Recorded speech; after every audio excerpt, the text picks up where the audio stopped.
ছোটবেলায় আমিও অনেক ধনী ছিলাম। হালকা বৃষ্টির জমে থাকা জলে আমারও ৩-৪টে নৌকা, জাহাজ জলে ভেসে বেড়াতো। কাগজের হলে কি হবে, আকাশে আমারও বিমান উড়ে বেড়াতো। ছোটখাটো দূরত্বগুলো কাগজের প্লেনেই যাত্রা করতাম। প্রাসাদ, অট্টালিকা আমিও বানিয়েছিলাম। হয়তো সেগুলো মাটি বা পাটকাঠি দিয়ে তৈরি ছিল, কিন্তু একেবারেই আমার ছিল। ব্যবসা আমারও ছিল। নারকেলের মালা দিয়ে দাঁড়িপাল্লা বানিয়ে কাঁটায় কাঁটায় জিনিস কেনা বেচা করতাম। তখন আমিও বিজ্ঞানী ছিলাম।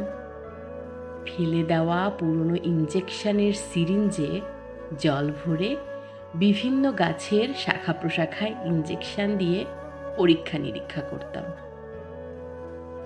এখন আর কোথায় পাবো সেই বড়লোকি চাল? শৈশবটাকে যে বড্ড বেহিসেবি খরচা করে ফেলেছিলাম, তাই আজ গরিব বড়।